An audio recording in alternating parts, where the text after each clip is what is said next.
Olá pessoal, bem-vindo ao canal Fismato Brasil. Meu nome é Valdir Carvalho e hoje nós vamos falar sobre o efeito Doppler clássico. Esse efeito é interessante, a alteração da frequência do som do emissor em relação ao som recebido pelo receptor. Então esse efeito tem esse nome Doppler devido ao físico austríaco, o primeiro a descrevê-lo, em 1842, Christian Doppler. Então vamos lá, o efeito Doppler clássico, velocidades baixas, ocorre com sons, ocorre também com ondas eletromagnéticas.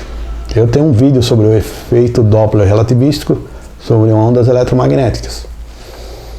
A velocidade do som no ar é 340 metros por segundo, a 15 graus centígrados. A velocidade do som varia em função da densidade do gás e da temperatura.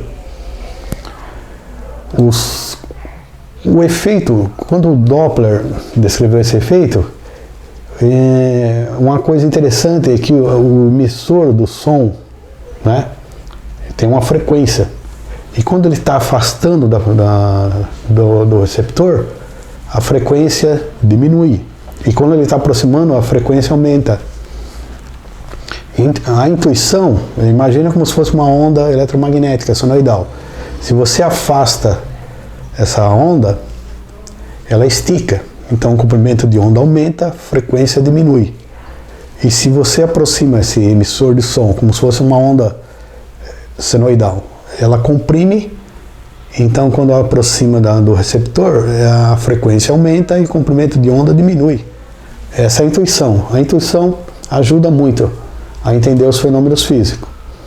Então a frequência do som ela aumenta quando o emissor, a fonte, ela aproxima do receptor.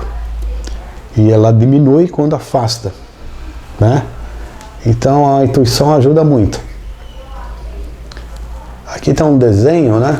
Uma fonte sonora, são as ondas emitidas. Aqui está o observador. Você pode ver, aqui no intervalo de comprimento, a frequência aumenta. Quando afasta, no mesmo intervalo de comprimento, tem menos onda aqui, a frequência diminui. Então quando a fonte está com velocidade V, está aproximando do observador, a frequência aumenta e vice-versa. Quando afasta, a frequência diminui. E o fenômeno pode ocorrer ambos, né? Quer dizer, a fonte e o emissor estão em velocidade relativa um do outro, um afastando ou aproximando. Então, no caso aí, nós achamos que o observador está em repouso, mas poderia estar em movimento. Então, tem uma fórmula geral que relaciona a velocidade do observador, a velocidade da fonte e a frequência recebida pelo observador. Então, a frequência pelo observador é a velocidade, no caso do som, dividido pela velocidade do som, mais ou menos a velocidade do observador, mais ou menos a velocidade da fonte, vezes a frequência da fonte. O mais difícil nessa fórmula é a regra dos sinais, porque a fórmula é simples, só que é o seguinte: se o observador ele está aproximando da fonte, a frequência aumenta. Quer dizer, a frequência que o observador vê, esse número tem que ser maior que 1. Então aqui tem que ser positivo e aqui negativo. E se a frequência do observador ele observa que a frequência diminui, então isso aqui tem que ser negativo e esse positivo. Quer dizer, o observador está afastando da fonte. Então a gente tem esse número aqui. Ele tem que ser maior que 1 ou menor que 1.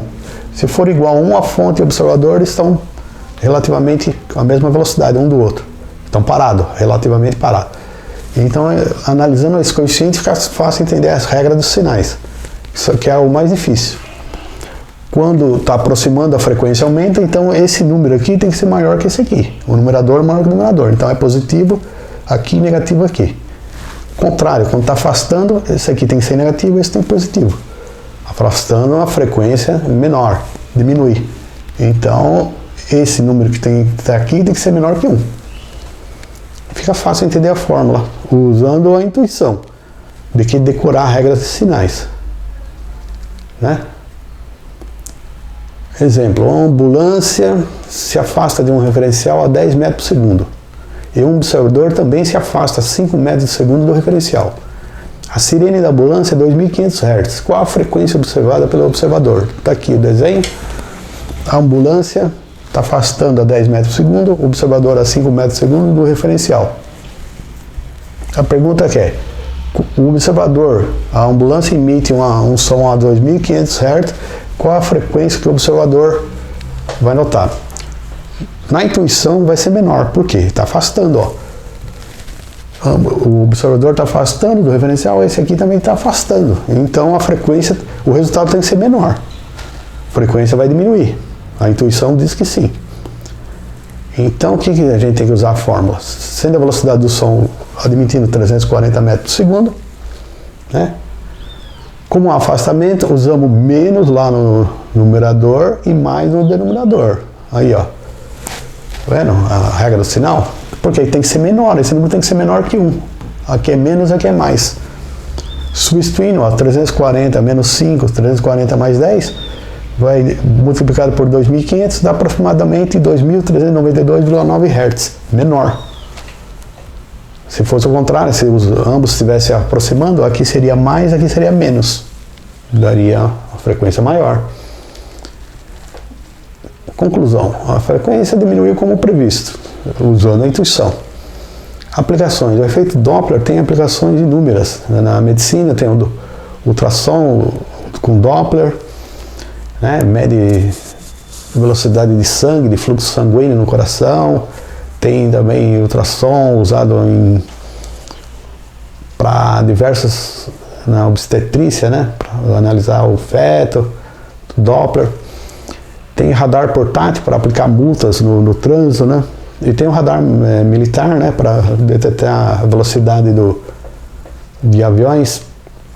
Usa onda eletromagnética, mas não é relativístico, porque as velocidades dos aviões são pequenas. Entendeu?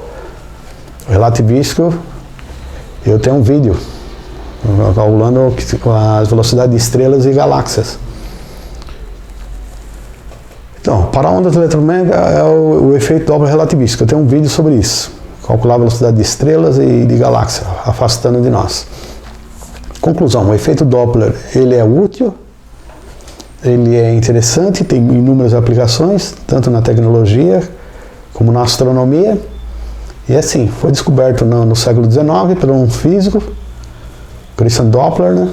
E recebeu esse nome. E é famoso. É um efeito fácil de entender, difícil são as regrinhas dos sinais, mas se usar a intuição, as regras dos sinais ficam mais simples, tá bom? Esse é o vídeo aqui sobre o efeito Doppler. Se você gostou, deixa um like. Não esqueça de se inscrever no canal. Abraços!